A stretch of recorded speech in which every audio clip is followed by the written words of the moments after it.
You're just the housemaid here at the mansion, Trixie sneered. You should know your place. You shouldn't be drawing attention to yourself. Rosa, the older housekeeper, didn't respond immediately. She let Trixie say whatever she wanted. You shouldn't be defending your daughter, especially not in front of me.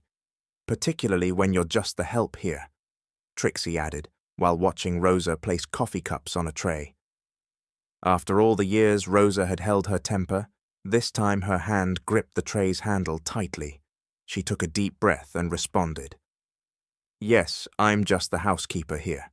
But that doesn't mean I'll just accept your insults or let you slander me, and especially my only daughter. No matter how much higher you think you are, you still don't have the right to trample us like this. Trixie rolled her eyes and smirked. The maid's got some fight now. Rosa turned to face her. It's better if I just leave. I'll finish this once you're gone. But before Rosa could take a step, Trixie grabbed one of the steaming cups of coffee, prepared earlier by another housekeeper, and without warning, poured it on Rosa's arm. Ah! Rosa cried out, stumbling back while clutching her scalded arm. Her skin turned red, blistering instantly from the heat. The pain was so intense she couldn't move. Her fingers trembled as she fought to hold back tears. That's what you deserve, Trixie whispered coldly. A hot reminder of your place here in the mansion. Unfortunately for Trixie, they weren't alone in the kitchen. Trixie, came the furious voice of Cleon. He had seen everything, the way she poured the coffee, the look of pain on Rosa's face. He had heard it all. Trixie's face went pale. What the hell are you doing, Trixie? Why would you do that? He shouted. How could you hurt Rosa like that? Trixie's eyes widened. She immediately tried to explain. Babe, let me explain. Explain what? Cleon cut her off.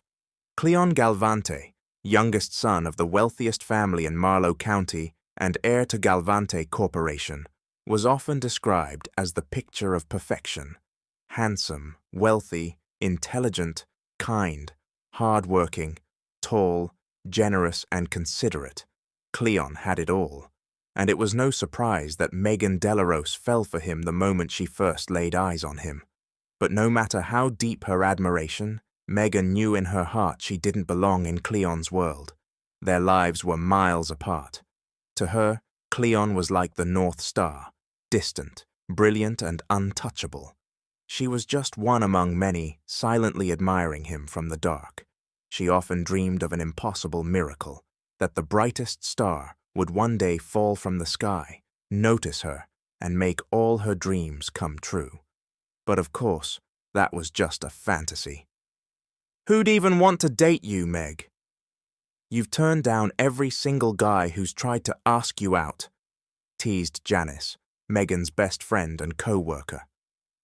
You wouldn't know him, Megan replied simply, even though Janice actually did know who she was talking about. Oh, come on, we've been best friends forever, and I still don't know who this mystery guy is. If I tell you, you'll just laugh, Megan said with a shy chuckle. I wonder who it could be, Janice mused aloud, thinking hard. Just then, their boss, Cleon Galvante, passed by with his assistant, who was reviewing something on an iPad, probably his daily schedule. Cleon, meanwhile, gave brief nods and polite smiles to the employees who greeted him. He is so gorgeous, Janice whispered dreamily. If I were his girlfriend, I'd feel like the luckiest woman on earth. Megan simply nodded, her gaze still following Cleon. He really was handsome. No matter how much time passed, her admiration for him never faded. If anything, it only grew stronger. She suddenly remembered the first time she met him, the day her heart was quietly captured. Megan was just 10 years old, sitting on a creaky chair outside the small rental home she and her mother had just moved into. In her hand was a rose she had made from paper. She had spent all morning thinking about whether she should finally ask her mum something she had been holding back. It had been almost 2 weeks since she arrived in Marlow. She had come from a small rural town in South Carolina. Her mom had brought her there so she could study in the city and stay close to her instead of being left with her aunts. But during those 2 weeks, she hadn't been anywhere except the four corners of their house, and more than anything, she wanted to visit the mansion where her mom worked, the Galvante mansion. Her mother had been a housekeeper there for years. Megan had never seen her mother's employers, nor the house itself, which her mother always described as beautiful and massive, like a palace. Finally, Megan gathered the courage. She stood up and walked over to her mother, who was busy arranging groceries. "Mom, can I come with you to the mansion tomorrow?" she asked softly, her voice laced with hesitation. Her mother paused and looked at her, clearly torn. She seemed unsure whether it was right to say yes. "Please, Mom, I'll behave. I won't cause any trouble. I promise." It took a long moment before her mother sighed and finally nodded. "All right, but on one condition," she said seriously. Megan smiled, barely containing her excitement. "What is it?" "You'll stay close to me the whole time. If I say we're leaving, we leave. No questions, okay?" Megan nodded quickly. "Yes, Mom, I promise. You really are excited, huh?" "I am, Mom. I've always wanted to see that mansion you keep telling me about. It's like I'm on vacation." Her mother laughed. "Well then, tomorrow you'll finally see it." Megan rushed back inside the house, filled with joy and excitement. Finally, her dream of stepping inside the Galvante mansion was coming true, a place she had only heard about in her mother's stories. Megan was up early the next day. She had barely slept the night before because of the excitement. She got herself ready immediately, wearing her best outfit and neatly tying her hair. When she stepped out of their bedroom, she saw her mother already busy preparing what they needed to bring. "Mom, is there anything I can help with?" she asked, her voice full of energy. Her mother turned to her and smiled slightly. "Wow, you're up early. Here, carry this bag for me." Megan didn't complain. She slung the bag over her shoulder and helped with the rest of the preparations. Moments later, they were riding the company van on the way to the mansion. As soon as they got out in front of the large gates, Megan couldn't help but gape at the beauty of the place. "Wow," she whispered, clinging to her mother's arm. "It's beautiful." Her mother smiled. "Yes, sweetie, that's the Galvante mansion." "You were right, Mom. It really does look like a palace." "Wait until we get inside. It's even more beautiful." As they walked through the property, her mother gave a gentle reminder. "Megan, remember to be careful here, okay? Everything in this mansion is expensive. One wrong move and you could break something that's worth more than our lives." Megan swallowed hard and nodded. "Yes, Mom, I promise I'll be careful." As they stepped inside, her eyes grew even wider with amazement. Her mother had been right. The inside was even more magnificent. In the grand living room were Mr. and Mrs. Galvante. Mrs. Vina Galvante looked no older than 30, despite being in her 50s. She had smooth skin, an elegant presence, and gentle movements. Beside her sat Mr. Leon Galvante, a dignified man who didn't seem to age. He was handsome, like a model from a magazine. Megan's mom approached them with a respectful bow, then placed a hand on Megan's arm to guide her to stand beside her. Mrs. Vina smiled. "So this is your daughter, Rosa?" "Yes, Mom," her mother replied with a faint smile. "This is Megan Delarose, my only child." Mrs. Vina stepped closer and looked her over from head to toe. She nodded. "She's a lovely young lady." Megan lowered her gaze in embarrassment. She found them intimidating, even though Mrs. Vina was smiling warmly. "She's grown up so much, Rosa. I remember seeing her photo on your phone years ago. She was so young then." "Yes, Mom. By God's grace, she's grown up well." Mrs. Vina smiled even more and turned back to Megan. "Well, Megan, we're happy to have you here. Feel at home, okay? If you want a snack, just tell the cook. They'll prepare something nice for you. Yes, ma'am. Thank you very much, Megan stammered. Don't be nervous, sweetheart, Mr. Galvante added playfully. We're not vampires. You don't need to be scared of us. Yes, sir, Megan stuttered more, causing the couple to exchange amused glances. When her mother started working again, Megan asked how she could help. Her mother told her to water the plants in the garden, so she went straight to it.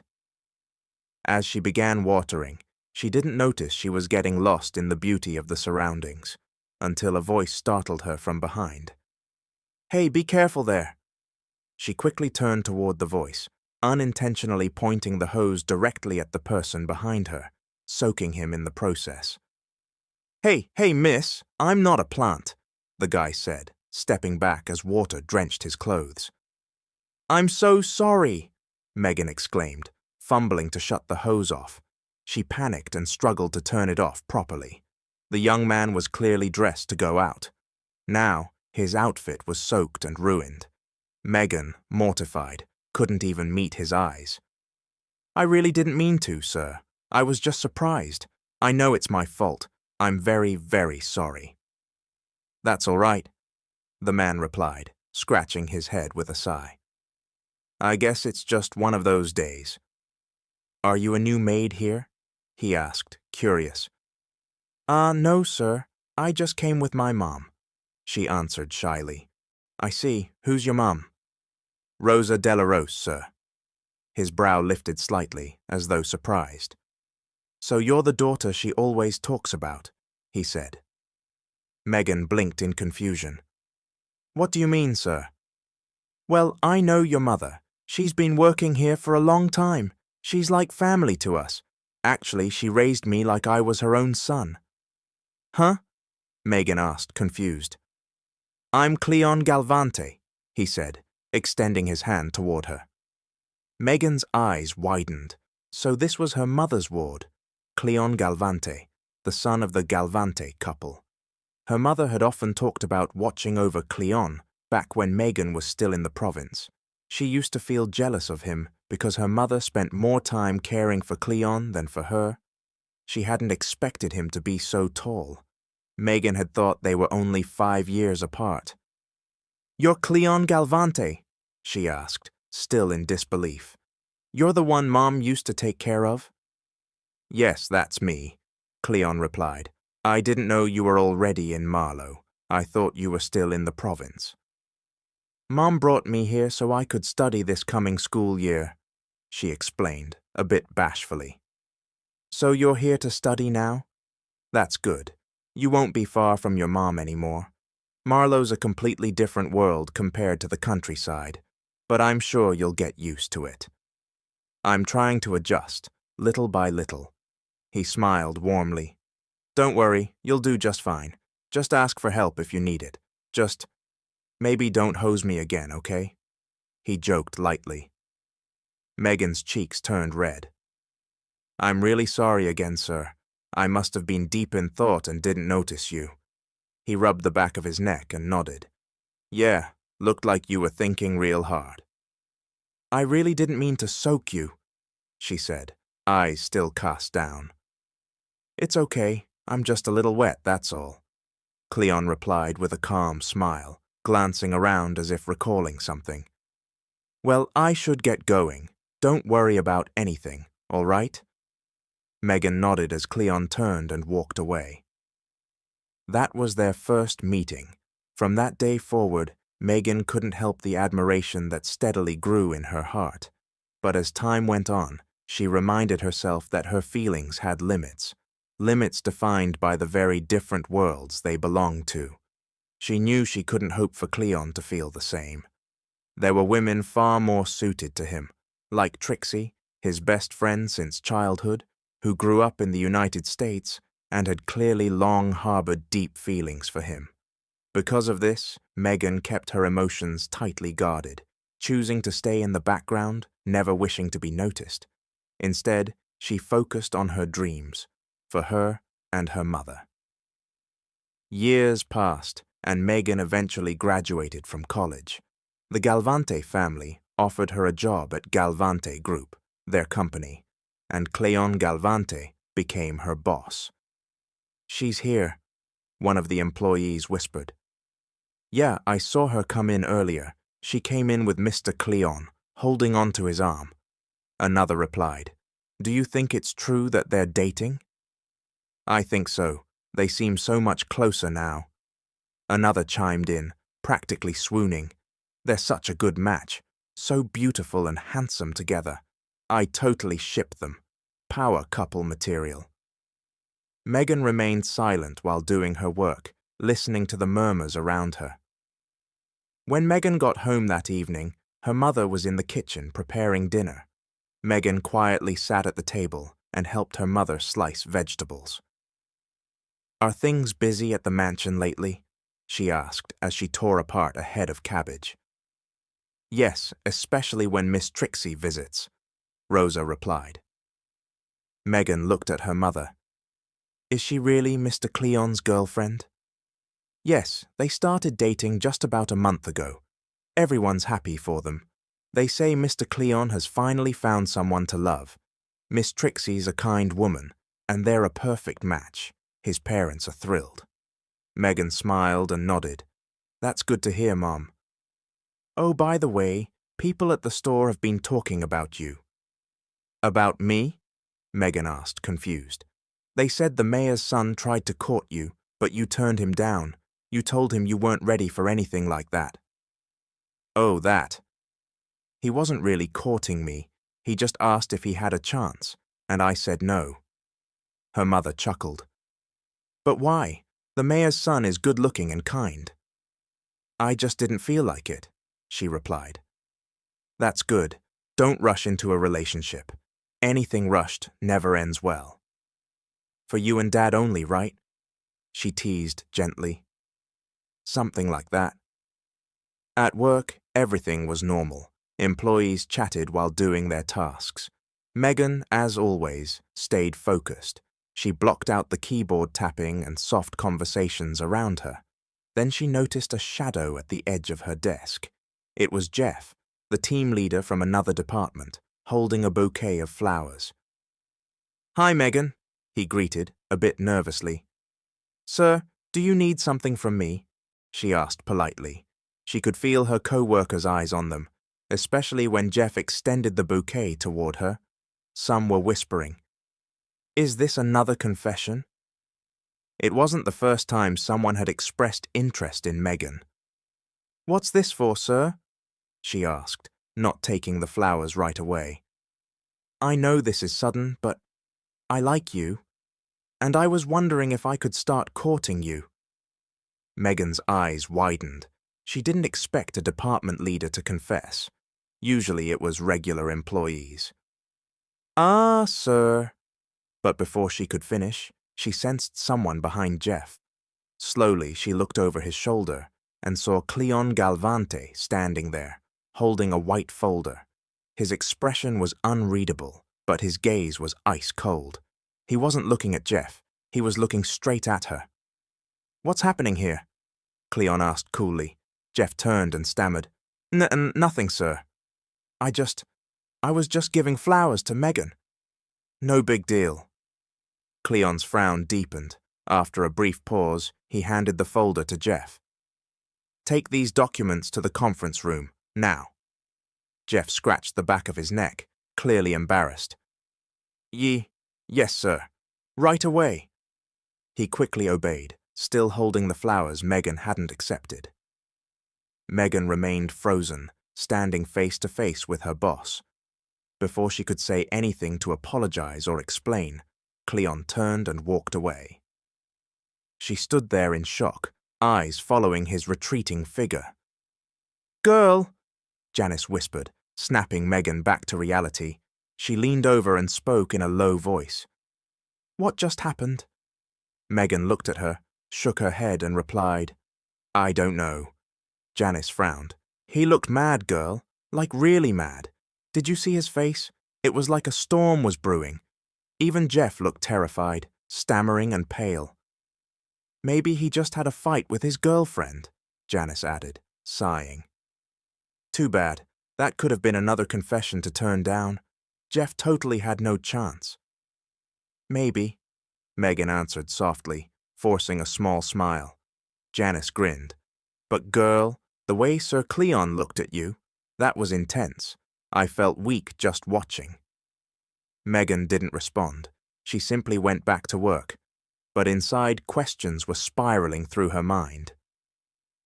In another corner of the building, Cleon's secretary asked a colleague, "What's going on over there?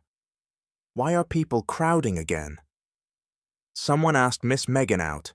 Again, the HR rep Greg said with a laugh. Again? How many times this week? Second time, Greg replied, shaking his head. At this rate, everyone in her department's going to try, even the married ones. Has anyone actually succeeded? Nope, not a single one. Megan turns them all down. She's way too focused on her work. Good, Greg said, heading toward Cleon's office to deliver the latest gossip. Inside the office, Trixie was seated comfortably on the long couch. Greg walked over to Cleon's desk with a stack of folders and a mischievous smile. "Sir," he began as he placed the documents on the table. Something happened again in Megan's department. "What now?" Cleon asked, looking up. "Well, someone confessed to her again, with flowers and everything, but she turned him down, like always." Cleon raised an eyebrow and chuckled faintly. "Again? I caught Jeff trying just the other day." "It happens a lot, sir. She's very popular, but no one ever succeeds. Megan's always polite but firm." Trixie, who had been listening, cut in. "Maybe she's becoming a distraction in the workplace." "She's actually very professional, ma'am," Greg replied. "Even after rejecting someone, she goes right back to work like nothing happened." "But don't you think it's inappropriate?" Trixie said, her tone sharper now. "If men keep falling for her, doesn't that say something about how she carries herself?" Cleon turned to Trixie. "You're overthinking. Megan's not doing anything wrong. It's not her fault her co-workers like her." "Still, maybe she should be reassigned or something, to avoid further issues." Cleon didn't respond immediately.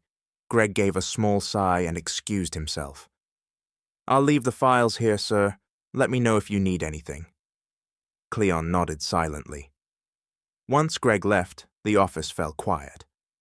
Cleon sat deep in thought. Trixie spoke again. "What are you thinking, Cleon?" "Nothing," he replied. "You're thinking about that employee again, aren't you? The one who keeps causing all this distraction?" Cleon didn't answer. "Why don't you just do what I suggested?" Trixie pushed. "Fire her." "I can't," Cleon said flatly. "It was my parents who brought her into the company." "Then let me talk to her." "No, don't go near her," Cleon said, more firmly this time. Trixie let out a long sigh and shook her head. Cleon returned to his work in silence. One day, as Megan returned home from work, her mother greeted her in the kitchen. "Sweetheart, you're coming with me to the mansion tomorrow," Rosa said, while arranging vegetables on the table. "Mr. and Mrs. Galvante want to see you again." Megan frowned. "Me? Why?" "I don't know.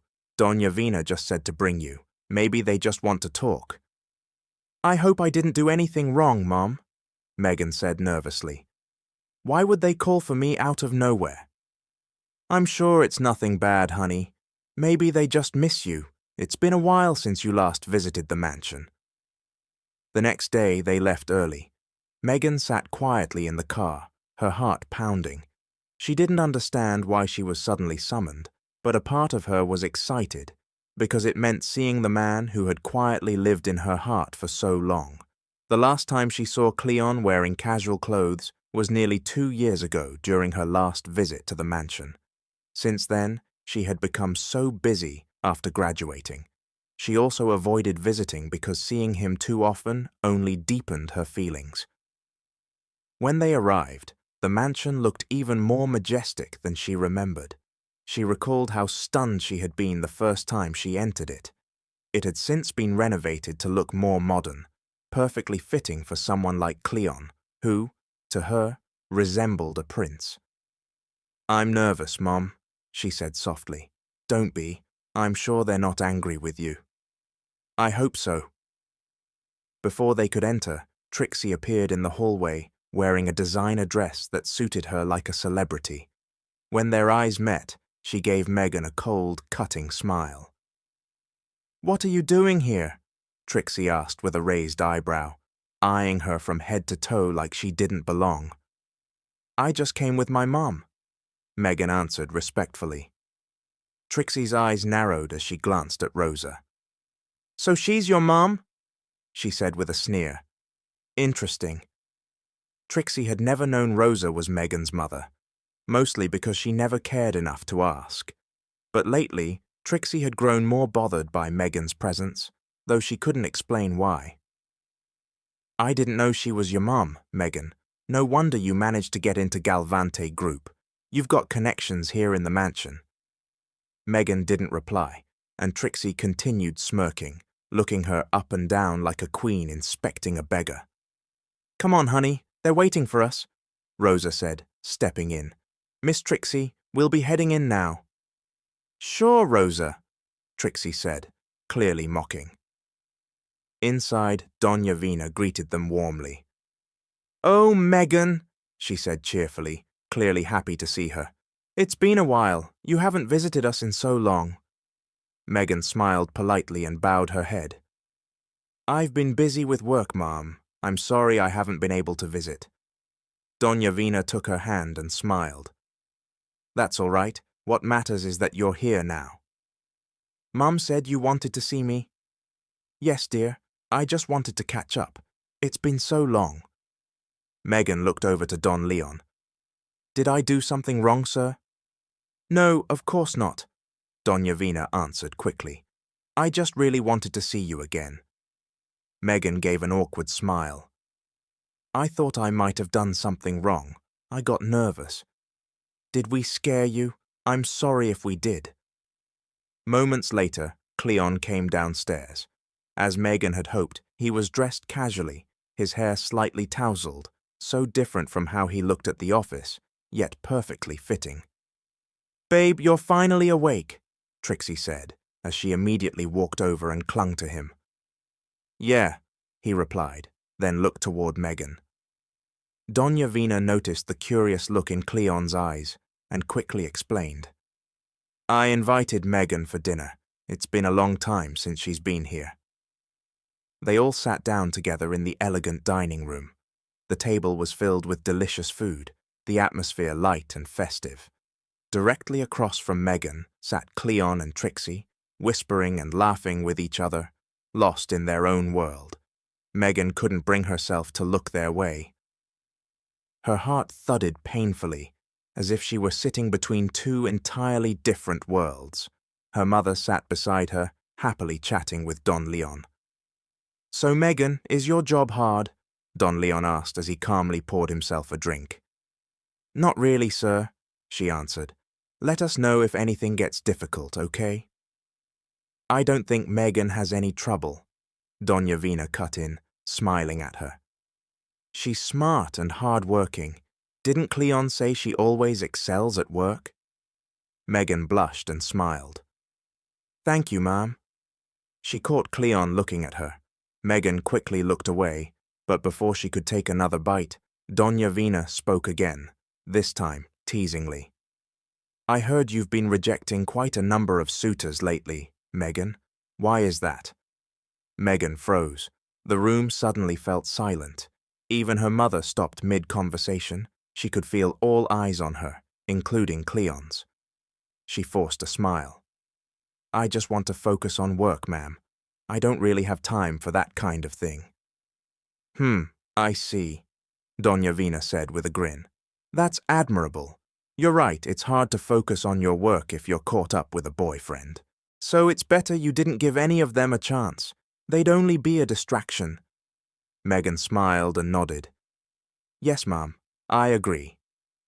Still, as the conversation continued, Megan couldn't help but notice Cleon's gaze lingering on her. She wasn't sure what to make of it. Was it anger, confusion, concern? The dinner went on.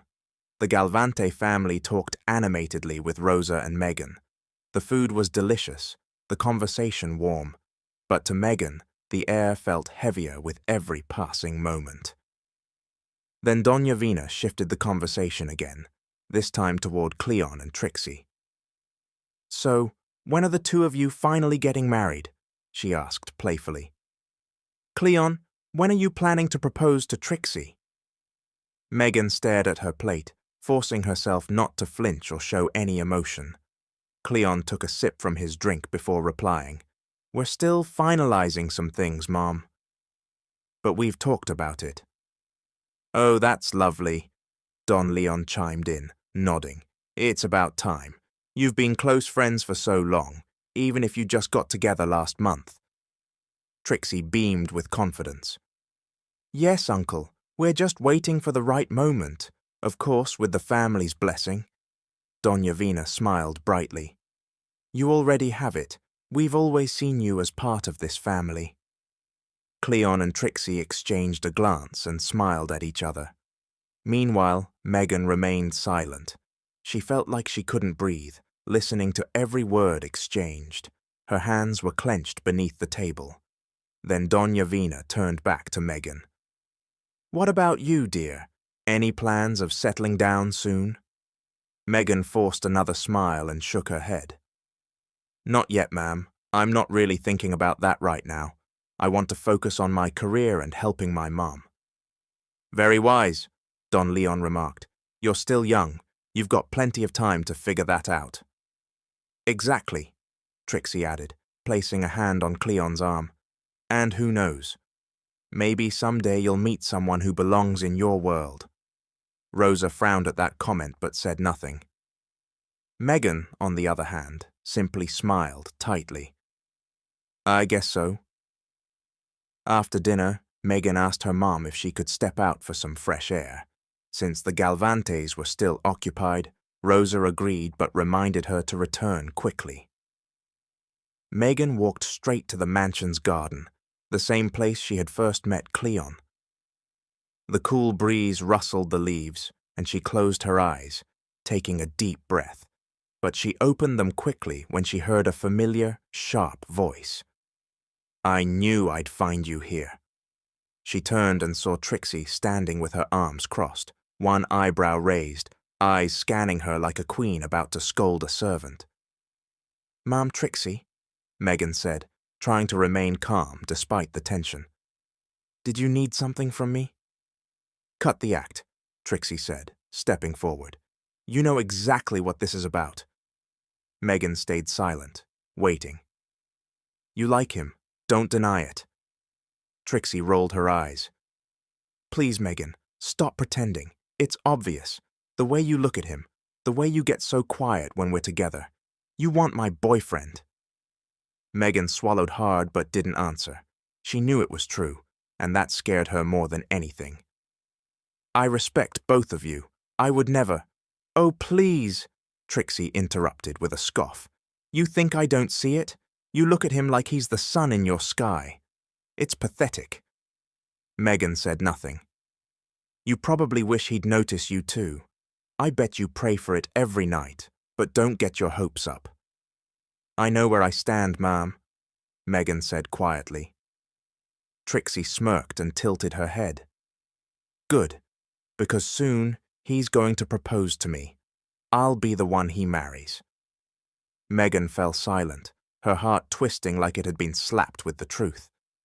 "Yes, he's just waiting for the right moment, and when it comes, my answer will be yes. Cleon loves me, everyone knows that. So whatever silly feelings you're hiding, keep them to yourself, bury them, because I'm telling you now, there's no hope." She stepped closer, as if to emphasize the distance between them. "You're just the daughter of a maid. You don't belong in our world. You're nothing but a shadow in a house full of light. Don't embarrass yourself by dreaming beyond your place."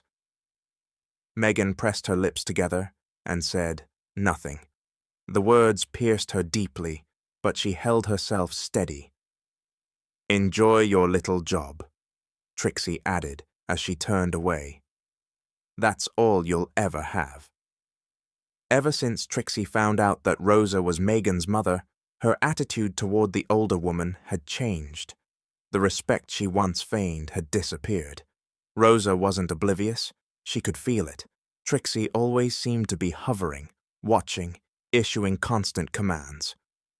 Rosa, go get me some cold water from the kitchen, Trixie ordered one day. Yes, ma'am, Rosa replied without hesitation and quickly made her way to the kitchen. But by the time Rosa returned with the water, Trixie was no longer in the living room. Rosa had to look for her. I'm not thirsty anymore. Just return it to the kitchen, Trixie said flatly. And when you get back, come upstairs. I have something else for you to do. Rosa nodded and quietly did as she was told. She put the glass back in the kitchen and went upstairs to Cleon's room, where Trixie was waiting. Organize my jewelry in the cabinet. Don't forget my necklace. Make sure everything's accounted for. Those are important to me. Gifts from Cleon. Yes, ma'am. I'll take care of it right away, Rosa answered. She moved quickly to finish the task. She still had a lot to do downstairs, but Trixie always had more orders for her. Where Trixie used to visit only once a week, she now came more often, and sometimes even stayed overnight. And every time she was at the mansion, it felt like Rosa was the only one she saw. Rosa, Trixie called again, irritation in her voice. Please clean my heels. There's dirt on them again. I already told you I want this place spotless when I'm here. Rosa knelt and began wiping Trixie's heels in silence. Take your time, Trixie said with a smirk. I need them spotless, okay? Rosa didn't respond. She kept cleaning, feeling Trixie's eyes on her, savoring every second of her submission. Like mother, like daughter, Trixie sneered. You're both where you belong, down low. I wonder if your daughter got her flirtiness from you. Are you just as delusional as she is? Still, Rosa didn't answer. She let Trixie say what she wanted, but that only frustrated Trixie more. She wanted a reaction. By the way, Trixie continued casually, tell Megan to stop being so flirtatious with the men at work. I see her eyeing every single one of them, even the married ones. She paused dramatically. I mean, it's obvious. She only gets all that attention because she's throwing herself at them. Rosa remained focused on her task. Trixie rolled her eyes in irritation. Megan's behavior is becoming a problem. It's distracting other employees. And honestly, even I'm getting annoyed by how shameless and trashy she is. She went on, her voice dripping with contempt. Cleon won't fire her, of course, only because your precious employers, his parents, are the ones who got her the job. He can't touch her. Rosa's hands began to tremble, but still, she said nothing. Her eyes, however, burned with restrained fury. Honestly, Trixie added with mock sincerity, Megan's behavior shouldn't be tolerated, but Cleon's too soft, probably because of you. It's really such a shame. She continued wiping her shoes in silence, but her heart was boiling. Tell her to tone it down, Trixie said before walking out. It won't be long before Cleon finally does something about it, and when that happens, I'll be the first to cheer. The house was quiet when Megan arrived home. Her footsteps echoed across the hardwood floor. A sense of unease sat heavily on her chest. Something didn't feel right. As she approached the living room, fear slowly crept into her heart. In the center of the room sat her mother, Rosa, on an antique chair. Her head was lowered, but her hands gripped the armrests tightly. When she heard Megan's footsteps, she slowly looked up. Her eyes were sharp, filled with anger and bitterness. You're just getting home now, she said coldly, her voice trembling not from fatigue, but from rage. Is something wrong, Mom? Megan asked, startled by the icy tone. Is there something you need to explain to me? Rosa asked, standing and stepping toward her daughter. Is there something you've been hiding? Are you doing something inappropriate at the Galvante company? What? Megan stammered, confused. What do you mean, Mom? Your shamelessness at work. That's what I'm talking about, Rosa snapped. What? Megan gasped. Her mother's expression grew even darker as she stepped closer. The flirting, the gossip, the men chasing after you. Trixie told me everything. Megan clutched the strap of her bag. It's not true. I haven't done anything wrong. Then why are even the employees complaining? Why are you the subject of every whisper in that office, huh? Megan's eyes widened. I swear I'm not doing anything wrong. I don't know why Trixie is saying these things, but she's lying. I'm not like that. And I'm supposed to believe you over Trixie? A loud slap broke through the air. Megan froze, her cheek burning with pain. She clutched it instinctively as she stepped back in shock. She couldn't believe it. That was the first time her mother had ever hit her. She was too stunned to speak. I didn't raise you to be like this, Megan, Rosa shouted, her voice shaking. I raised you right, with dignity, and now you throw away our name over something so shameful? Tears welled in Megan's eyes. She couldn't believe her mother was choosing to believe someone else over her. Mom, it's me. I'm your daughter. Why would you believe someone else over me? But it was as if Rosa couldn't hear her anymore. She stared at Megan, but the love in her eyes had vanished. Only anger, doubt, and disappointment remained. Get out of my sight, Rosa said, her voice low and firm. It was as if Megan had been doused in ice. She stood frozen, unable to move. But when she saw that the fury in her mother's eyes hadn't faded, she slowly turned and walked away, carrying the weight of her mother's disbelief. As she closed the door to her room, the physical pain in her cheek was nothing compared to the sting left by her mother's words. The door shut with a soft click, and all of Megan's emotions came crashing down. She dropped to the bed, tossed her bag aside, and finally let the sobs escape her chest. Why? She whispered between hiccups. Why does she believe someone else so easily? Doesn't she trust me at all? She cried and cried, wondering what she had done to deserve this, why her own mother would think so little of her.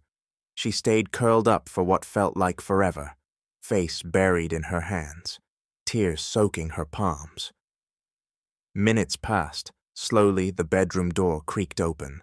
Soft footsteps crossed the floor. Rosa stood at the doorway, holding a handkerchief. Her face was lined not with anger now, but exhaustion, emotional exhaustion.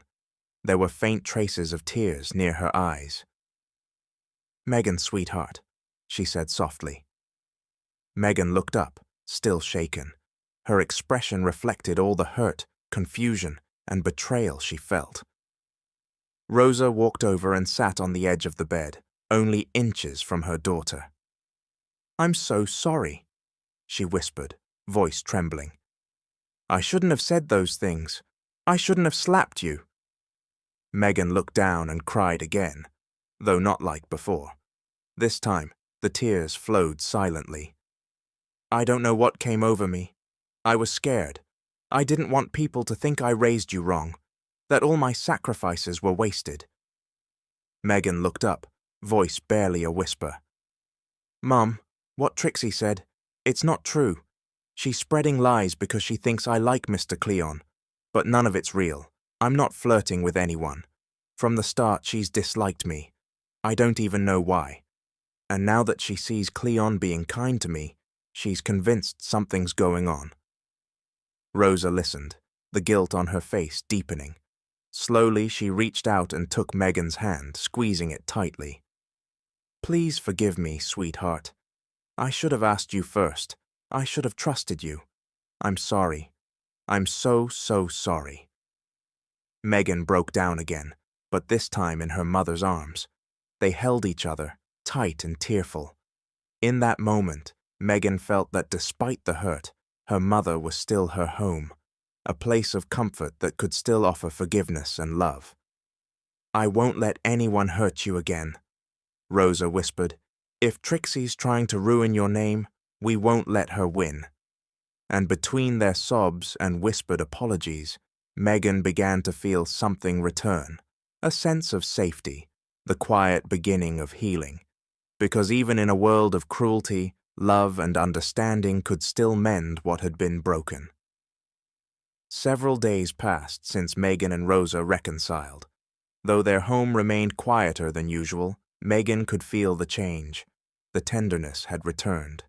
Her mother now looked at her with restored trust. She embraced her when she came home, helped her quietly, and listened more. But peace did not last long. One afternoon, while Rosa was organizing the pantry in the kitchen, Trixie barged in. No greeting, no respect, just a fire in her chest. "Rosa," Trixie snapped, her voice condescending.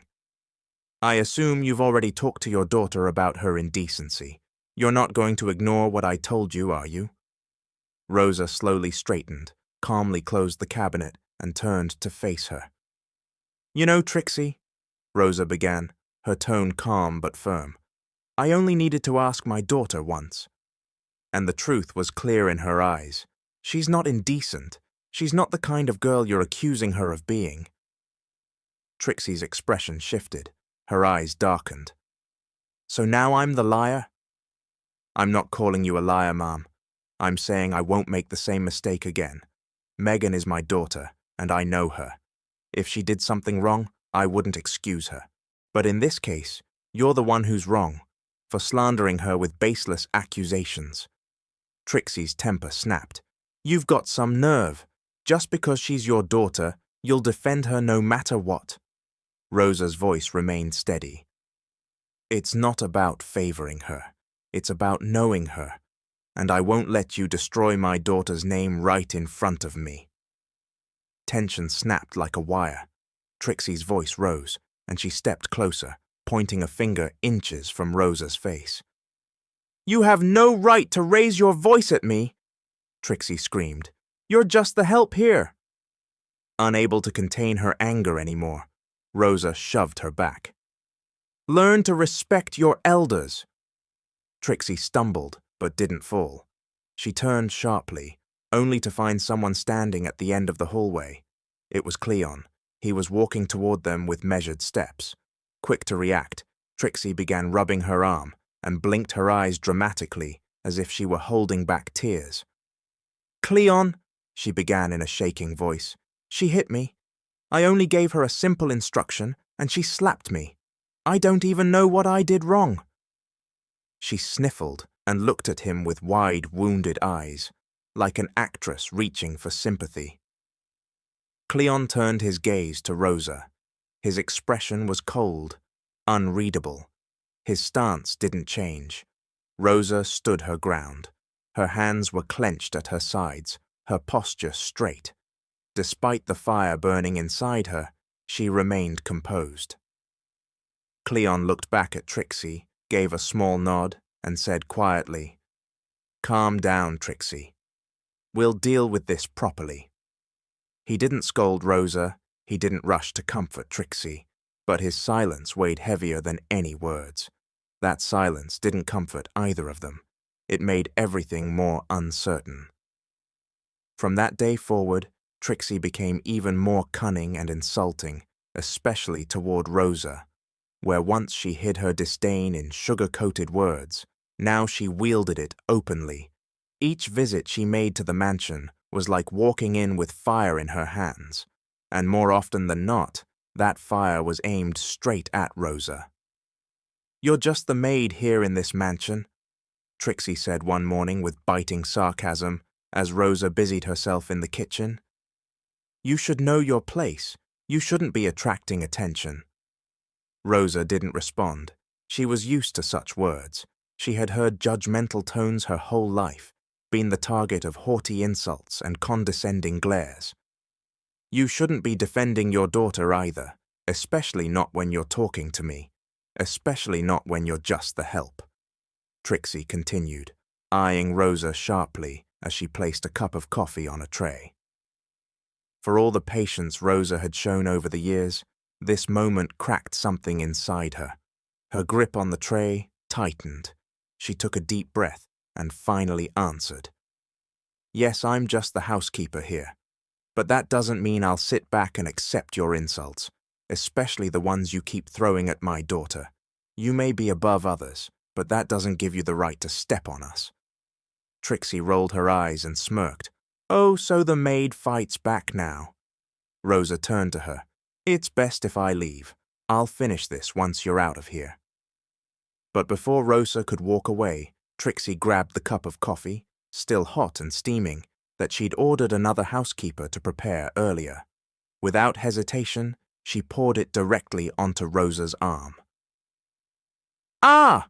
Rosa screamed, stumbling back and clutching her scalded arm. The skin immediately turned red, blistering from the burn. The pain was overwhelming. Her fingers trembled as she struggled to hold back tears.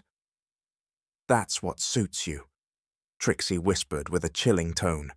A burning reminder of where you belong in this house. But to Trixie's misfortune, they weren't alone in the kitchen. Trixie! Cleon's voice rang out, furious. He had seen everything, how she had poured the coffee, how Rosa cried out in pain. He had witnessed it all. Trixie's face turned pale. What the heck are you doing, Trixie? Why did you do that? Cleon demanded, his voice cold, though fury simmered in his eyes. How could you hurt Rosa like that? Trixie's eyes widened, scrambling for an excuse. Babe, let me explain. Explain what? Cleon snapped. Babe! She tried again, reaching for his hand. He pulled away. I only did it because she disrespected me. She wasn't following my orders. She didn't show me respect as your girlfriend, and soon-to-be fiancée. I was only reminding her of her place. We both know that's not true, Rosa said, her voice firm, despite the pain. I have never disrespected you, Trixie, and everyone in this house knows how much respect I've shown you. And for the record, you're not even officially Mr. Cleon's fiancé. Stop lying, Trixie barked. I wouldn't have done it if she hadn't insulted me. She's just like her daughter, always playing the victim even when they're the ones at fault. Enough, Trixie! Cleon snapped. You have no right to hurt anyone in this house. Rosa has been here longer than anyone. She practically raised me. I know her, and I know she'd never do what you're accusing her of. Trixie looked completely humiliated. Her lips trembled, but she couldn't find anything else to say. Cleon turned to Rosa, who was still clutching her injured arm. Rosa, are you okay? We should get that burn treated before it gets worse. Rosa didn't answer.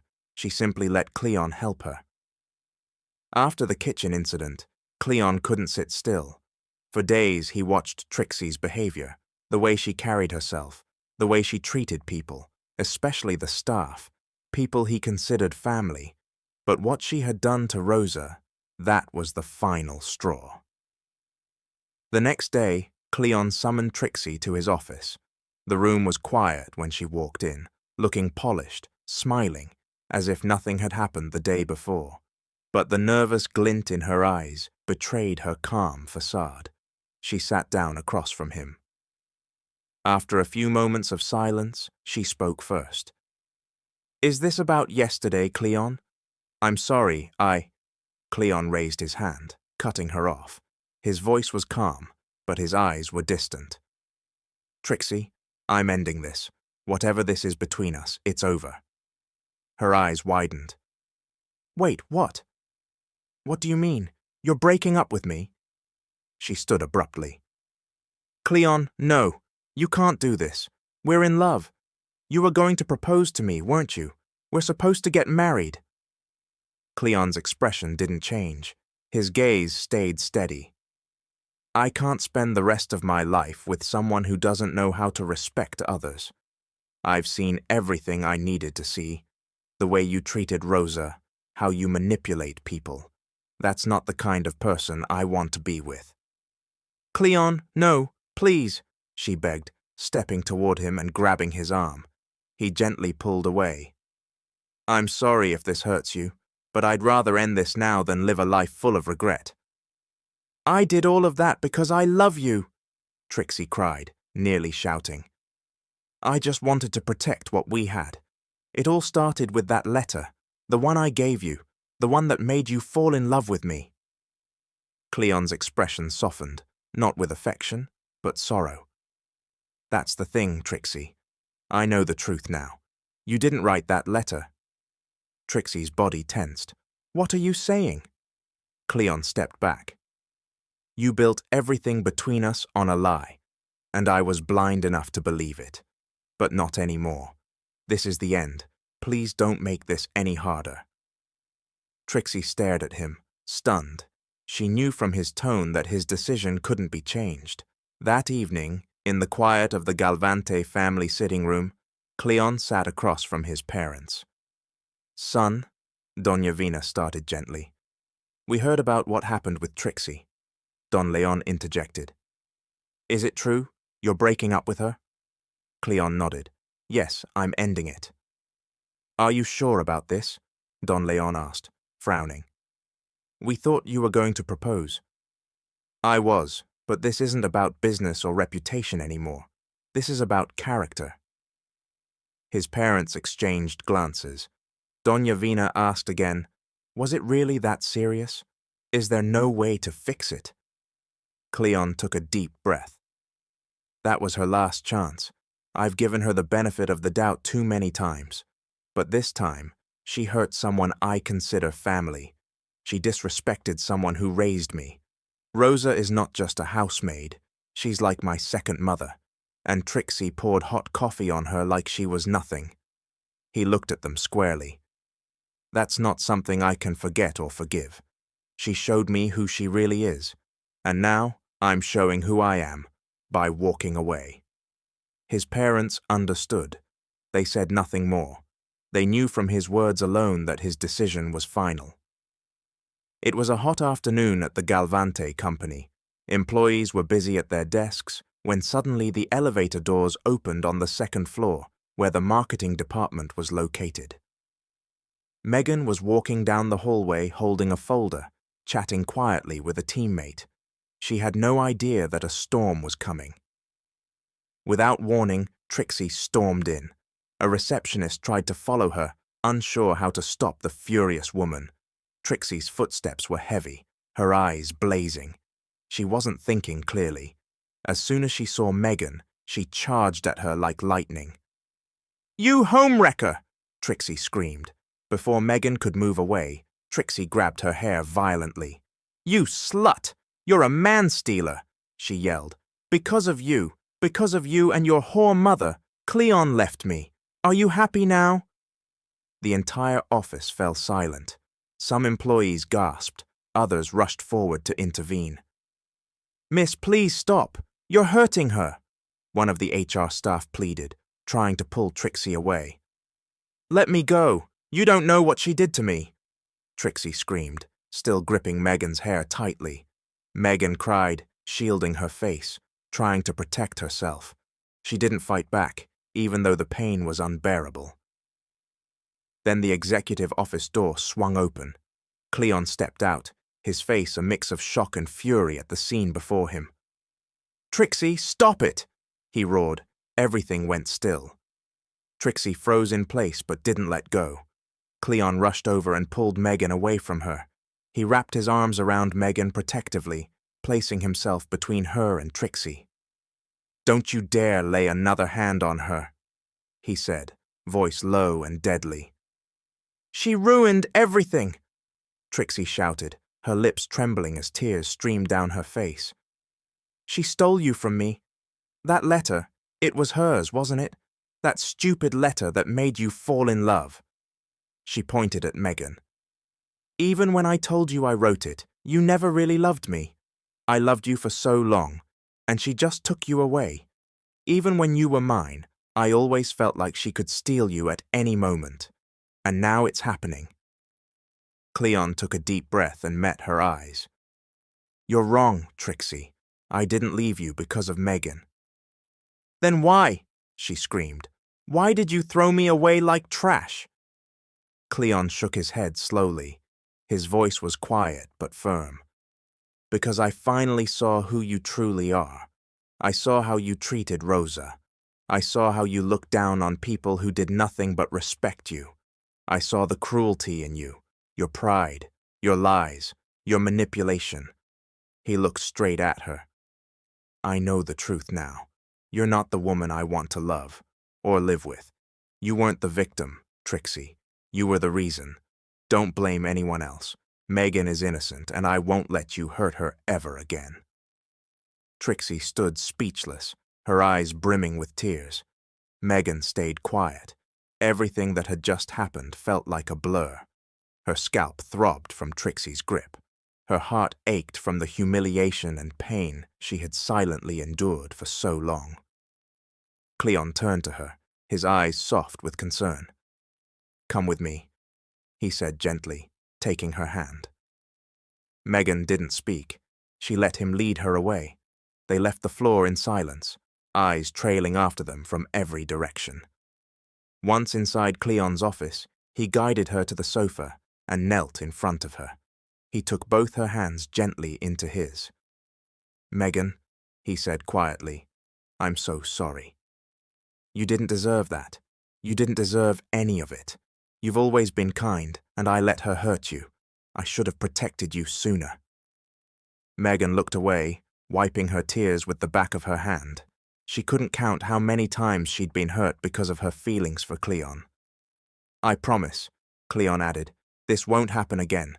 She won't come near you or anyone in this company ever again. That's my word." Megan finally nodded. As expected, the incident spread like wildfire across the office. Some believed Megan was innocent. Others sided with Trixie. Megan didn't explain herself. To her, it wasn't necessary. She knew that no matter what story she told, some people would judge her anyway. What mattered was that her mother and her best friend Janice believed her. That was enough. It was a peaceful afternoon. Megan was busy organizing reports when she received a message from Cleon's secretary. He was requesting to see her in his office. Her heart skipped. She didn't know what it was about, but she stood up, fixed herself quickly, and made her way to the executive floor. When she arrived, the secretary let her in immediately. Cleon was standing by the window, holding a piece of paper. It was slightly crumpled and clearly well handled. As soon as he noticed her presence, he turned and smiled gently, though his eyes held a seriousness she hadn't seen before. "Megan, thank you for coming." She nodded and approached his desk. "There's something I want to ask you," Cleon said as he placed the paper on the desk and slid it toward her. "Do you recognize this?" Megan's eyes fell on the page. She recognized it instantly. The handwriting, the stationery, it all came rushing back. It was the letter she had written years ago, the one where she had poured out her heart to Cleon. She had slipped it into one of his favorite books, hoping by some miracle he would one day read it. She never signed her name, too scared to admit her feelings outright. Now here it was, in front of him, and he was asking. "I read it," Cleon said quietly. "Every word. It's beautiful, honest, sincere. I've had it with me for a long time. At first, I thought Trixie wrote it, because that's what she told me. But last month I accidentally saw a poem you wrote, tucked into one of your reports." He paused and looked her in the eyes. The writing style was exactly the same. That's when I started to wonder. Megan swallowed hard. Her hands trembled slightly. She couldn't find her voice right away. She began, but stopped, unsure whether to admit the truth. After everything that had happened with Trixie, after all the pain, could she really confess now? "It's okay, Megan," Cleon said softly. "I just want the truth." The room fell silent. Their eyes held each other. There were so many unspoken words between them. But Megan knew she had to choose, keep her secret forever, or finally tell the truth. After a moment, she nodded. "Yes," she said in a soft voice. "I wrote it." She didn't look at him. Her gaze was downcast, as though speaking to her own heart. I wrote it a long time ago, back when I didn't expect anything in return. I just wanted to let it out, even if you never saw it." Cleon stood from his chair and walked closer. He gently laid the letter back on the desk. "Why didn't you tell me sooner?" Megan gave a tired, bittersweet smile. "Because you were with her, and I didn't want to be that kind of woman." Cleon didn't speak right away, but the emotion in his face said everything. There was more he wanted to say, but for now he held back. And in that silence, Megan realized it might be too late. After Megan left Cleon's office that day, things between them grew quiet. He didn't call for her. He didn't pass by her department. He didn't show up unexpectedly like he sometimes used to. It was as though he was giving her space, or maybe choosing to stay away. At first, Megan felt relief. No tension, no rumors, no awkward stares. But then came the ache. Each day passed like a weight pressing on her chest. She didn't expect anything from him. She never had. But now that he knew the truth, the silence between them felt louder than ever. She buried herself in work, smiled when needed, and walked hallways pretending nothing had changed. Still, when the elevator dinged or her phone lit up with a message, her heart would leap, hoping it was him, but it never was. Weeks passed. Then one morning, Megan received a call from Janice. "Girl, you need to hear this," Janice said urgently. "What's going on?" "There's news from corporate. Cleon's being sent to lead an overseas expansion. They're assigning him to the New York office, long term." Megan froze. "What?" "He's leaving in 2 days. They announced it earlier this morning. It's official. He's relocating." Megan's hand trembled as she lowered the phone. Just like that, he was leaving. That afternoon, she passed his office on her way to a meeting. The door was closed. Boxes were stacked neatly near the entrance.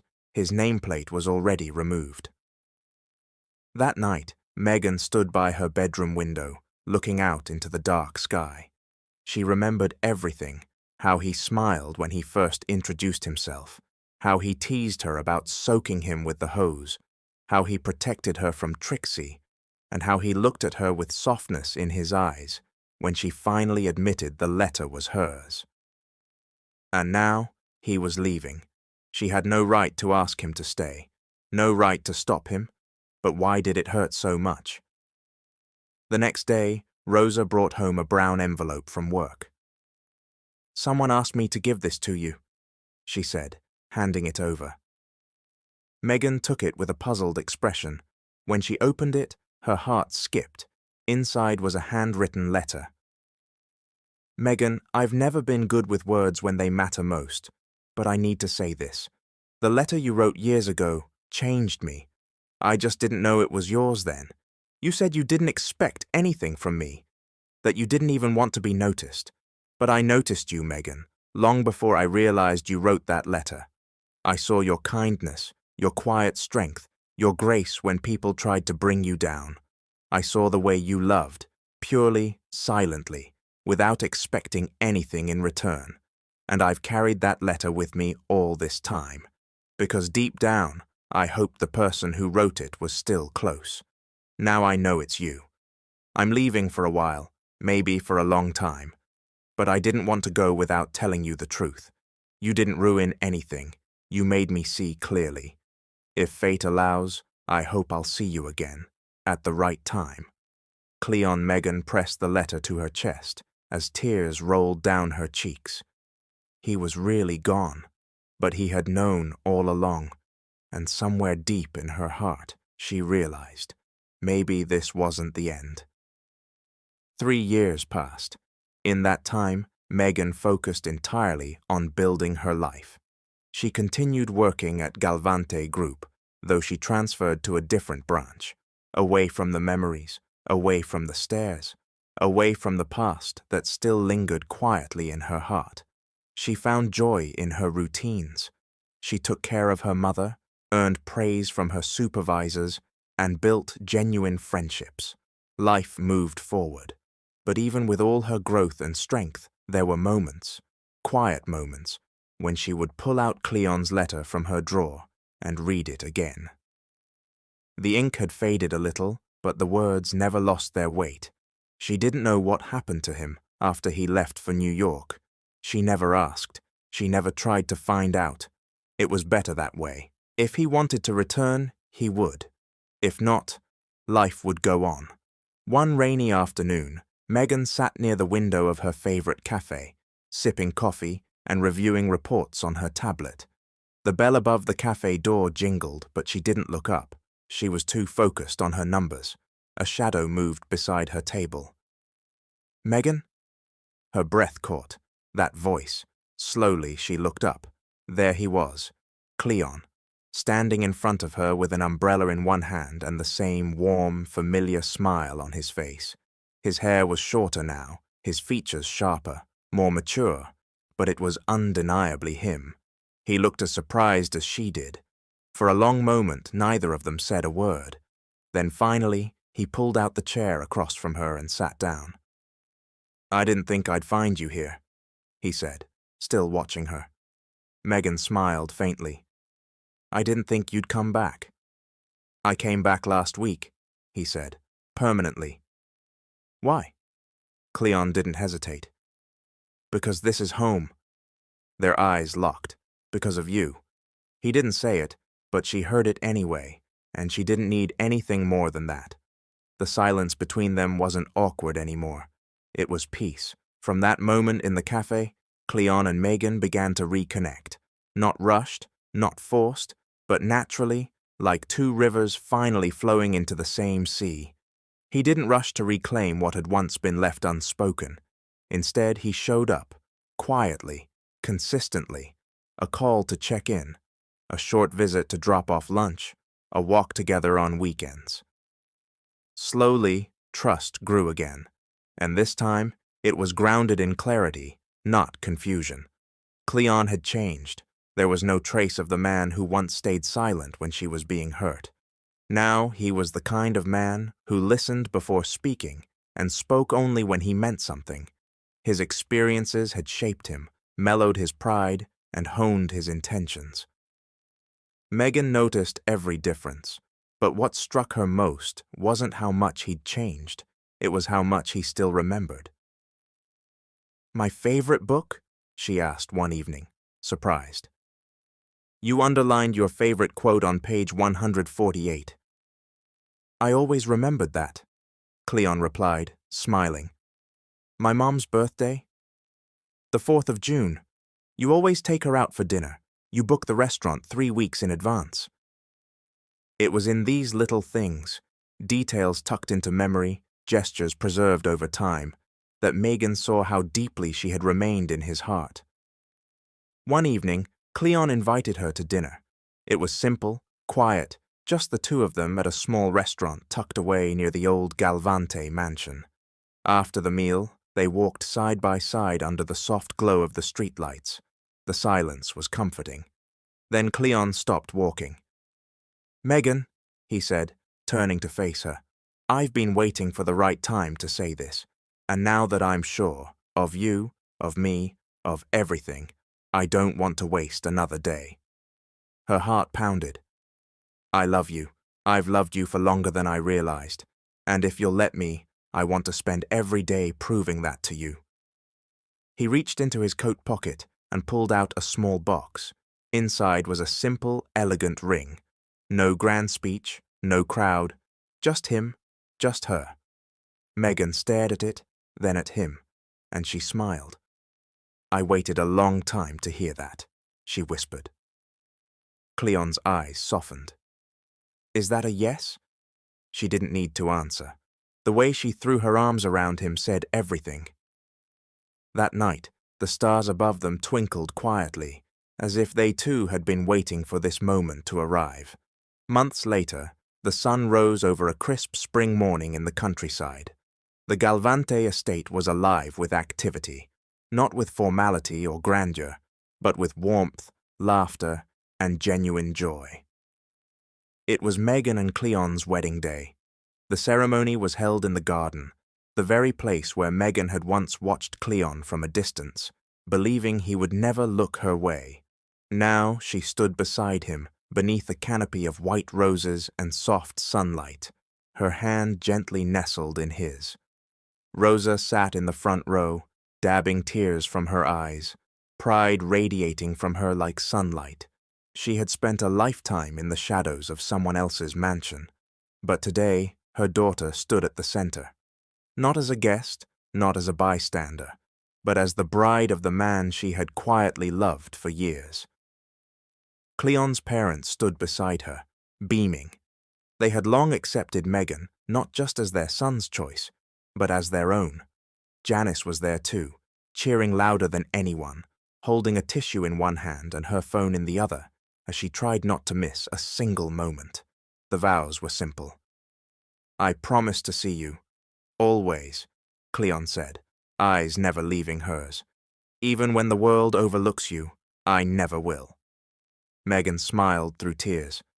"And I promise to stand beside you, not behind you, not beneath you, beside you, as your equal, your partner, your home." They exchanged rings and kissed under an arch of blossoms, their hearts full, their past finally behind them. As the guests clapped and music filled the air, Cleon leaned close and whispered, This is our new beginning." And Megan, holding his hand tightly, whispered back, "I know, and I'm ready." Later that evening, long after the guests had gone home, they stood outside under the stars, the garden now quiet again. "You know," Cleon said, "I still have that letter, the one that started it all." Megan laughed softly. "You better. I worked hard on that." He reached into his coat pocket and pulled it out, now preserved in a small leather case. "Want to read it again?" he asked. She shook her head, smiling. "Number I'm living it now." He smiled, kissed her forehead, and together they walked back into the house. No longer just his. It was theirs now.